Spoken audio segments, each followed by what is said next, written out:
আসসালামু আলাইকুম রহমতুল্লাহ বারাকাতু। সবাইকে শুভ সকাল।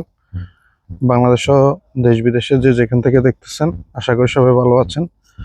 আপনারা অনেকেই আমাকে প্রশ্ন করেছিলেন ইনবক্সে বা মেসেজ বক্সে যে আপনারা যারা ইতালিতে অনার্স মাস্টার্সের জন্য ভিসা আবেদনগুলো করবেন, অফার লেটার পেয়েছেন কিন্তু সিমিয়া পেতে লেট হয়েছে, অথবা প্রি-এনরোলমেন্ট সামারি আসতে লেট হয়েছে, এখন সেপ্টেম্বর চলে আসছে, ক্লাস সেপ্টেম্বর থেকে কারো অক্টোবর থেকে, এখন ভিসা আবেদন করাটা সঠিক হবে কিনা। তো আমি আপনাদেরকে বলবো যে আপনারা যারা সিমিয়া পেয়েছেন বা প্রি-এনরোলমেন্ট সামারি পেয়েছেন, মানে সবকিছু ঠিকঠাক আছে, আপনারা ডকুমেন্টসগুলো জমা দিতে চাচ্ছেন, আমি আপনাদেরকে বলবো যে আপনারা অতি শীঘ্রই, মানে যত দ্রুত সম্ভব আপনারা ভিসার জন্য বিএফএস গ্লোবাল ঢাকাতে ফাইলগুলো জমা দিয়ে দেন, অথবা চট্টগ্রামে অথবা সিলেটে যে যেখানে আছেন ফাইলগুলো জমা দেওয়ার চেষ্টা করেন।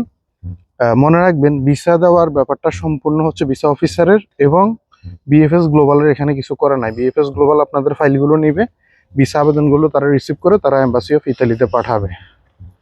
তো আমি আপনাদেরকে অনুরোধ করব, যারা যারা ভিসা আবেদন করবেন বা করতে যাচ্ছেন, তারা দ্রুত ফাইলগুলো জমা দিয়ে দেন, এবং জমা দেওয়ার মাধ্যমে আপনারা, যেহেতু অলমোস্ট প্রায় বেশ কয়েক মাসই আবেদন প্রক্রিয়া থেকে শুরু করে এখন পর্যন্ত অলমোস্ট 6-7 মাসের মতো আপনারা সময় দিয়েছেন, তো আপনারা এই কনফিউশনে না থেকে ফাইলগুলো জমা দিয়ে দেন। যেহেতু আপনাদের অনেক খরচ অলরেডি হয়ে গিয়েছে, শুধুমাত্র এখন ভিসা অ্যাপ্লিকেশন ফিটাই তো লাগবে। এখন অনেকে রিজেকশন দেখে হতাশ হচ্ছেন। আসলে ভিসা দিবে কি দিবে না এটা বলাটা খুবই চ্যালেঞ্জিং এবং খুবই কঠিন, কারণ এটা সম্পূর্ণ ভিসা অফিসারের উপর ডিপেন্ড করে। তো অনুরোধ থাকবে, যারা যারা আপনারা ভিসা আবেদন করার জন্য রেডি, তারা আপনারা ভিসা আবেদনগুলো করে দেন। আরেকটি বিষয় জানিয়ে রাখি যে এই বর্তমানে রিজেকশনের হার অনেকগুলো কারণের মধ্যে, তারা যেটা নর্মালি ভিসা না দিলে বা ভিসা দিতে না চাইলে তারা নর্মাল ইস্যু হিসেবে দিয়ে দেয়, ফাইন্যান্সিয়াল আপনার মানে প্রুভ না, তারপরে আবার দিয়ে দেয় অ্যাকোমোডেশন সঠিক নয়, কিন্তু অনেকে অনেক টাকা খরচ করে অ্যাকোমোডেশন নিয়েছেন।